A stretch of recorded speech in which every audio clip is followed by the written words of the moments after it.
देखिए, डॉक्टर मनमोहन सिंह जो हैं विभिन्न पदों पर रहे, इकोनॉमिक एडवाइजर रहे, प्लानिंग कमीशन के डिप्टी चेयरमैन रहे और फाइनेंस मिनिस्टर रहे, प्रधानमंत्री रहे और अलग अलग पदों पर रहे, एडवाइजर भी रहे।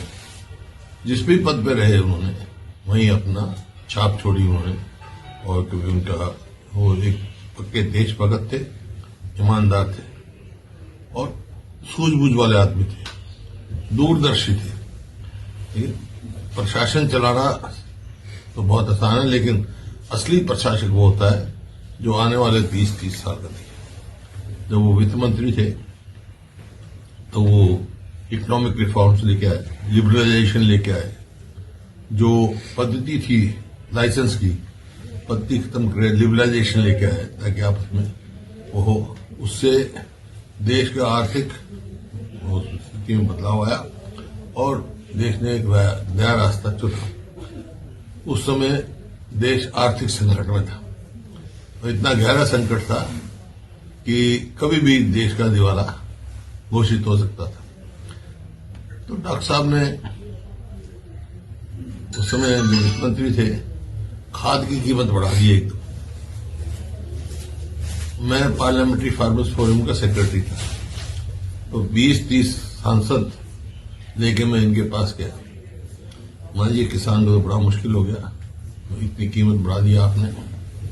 और ये हालांकि किसान हितैषी थे, तो उन्होंने एक तरफ बुला के मेरे को कहा कि ये काम मजबूरी में करना पड़ रहा है क्योंकि देश का दिवाला पिटने वाला था।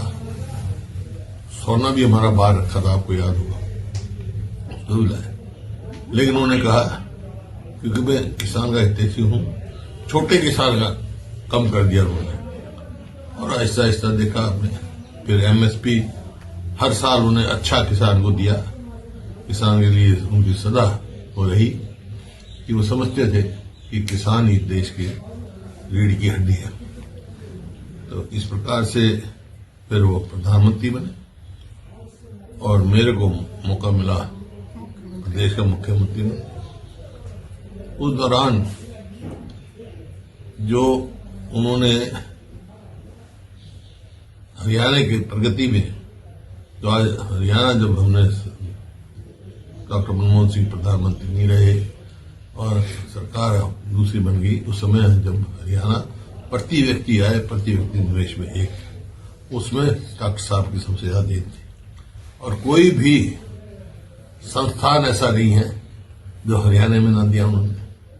चाहे national institute of fashion technology हो, चाहे नेशनल इंस्टीट्यूट ऑफ डिजाइन हो, चाहे आपका एम्स हो, चाहे आईआईएम हो, मतलब कोई भी आप इंस्टीट्यूट ले, आप कोई चाहे न्यूक्लियर पार्टनरशिप वो हो, ग्लोबल हो, और ये मतलब SEZ की उन्होंने एक कंसीव किया था और फिर जो है IMT बनाए। और पावर, जो कि हरियाणा में बिजली की बहुत कमी थी, 4 थर्मल पावर प्लांट उनके समय में आया और न्यूक्लियर पावर प्लांट जो 250 मेगावाट देगा, उसमें हरियाणा का हिस्सा है।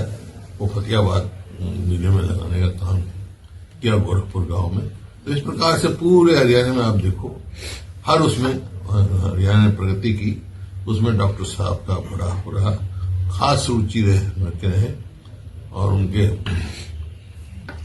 वैसे जब पाकिस्तान से वो आए, पार्टीशन हुआ देश का, तो यमुनानगर में का उनका परिवार वहां भी रहा और कुछ जमीन भी थी उनके नाम, मैंने उनको खरीदी दी। एक बार वो चंडीगढ़ आए, डॉक्टर साहब प्रधानमंत्री थे, और किसी मित्र के अपने घर गए और मेरे को बड़ी हैरानी हुई ये देखकर। उनके इस मित्र ने, जब डॉक्टर साहब ने पंजाब यूनिवर्सिटी से 10वीं पास करी थी, ट्रिब्यून में छपी हुई थी कि डॉक्टर मनमोहन सिंह टॉप का लिस्ट, वो कटिंग लाके उनको दी डॉक्टर साहब की। तो इस किस्म तो बहुत ब्रिलियंट वो थे और एक देश को आर्थिक दिशा और दशा दे गए हैं। आगे देश जो आज हम कहते हैं हमारी अर्थव्यवस्था बढ़ रही है, दुनिया बढ़ रही है, तो वो उनकी देन थी। कि उनका मानना था, जैसे मनरेगा शुरू की उन्होंने और शिक्षा का अधिकार दिया, फूड का दिया, खाने का दिया, इस प्रकार से उन्होंने था जब तक हमारे लोगों के पास परचेजिंग पावर नहीं होगी हम आर्थिक स्थिति नहीं सुधार सकते। तो बहुत भारी कदम उन्होंने उठाए जो बहुत ही अच्छे सिद्ध हुए और देश का भविष्य बनाने का सिद्ध हुए। तो आज वो नहीं रहे हमारे बीच में, देखिए, लेकिन जो दिशा दिखा के गए हैं वो सदैव रहेगी देश की प्रगति के लिए, वो अनिवार्य है। आज वो जो आया है सृष्टि का नियम में जाना है, लेकिन कौन क्या पीछे छोड़ के जाता है उसकी मूल्य होती है। जो डॉक्टर साहब आज चले गए, तो जो रिक्त हुआ स्थान उनके जाने से वो भरना नामुमकिन है।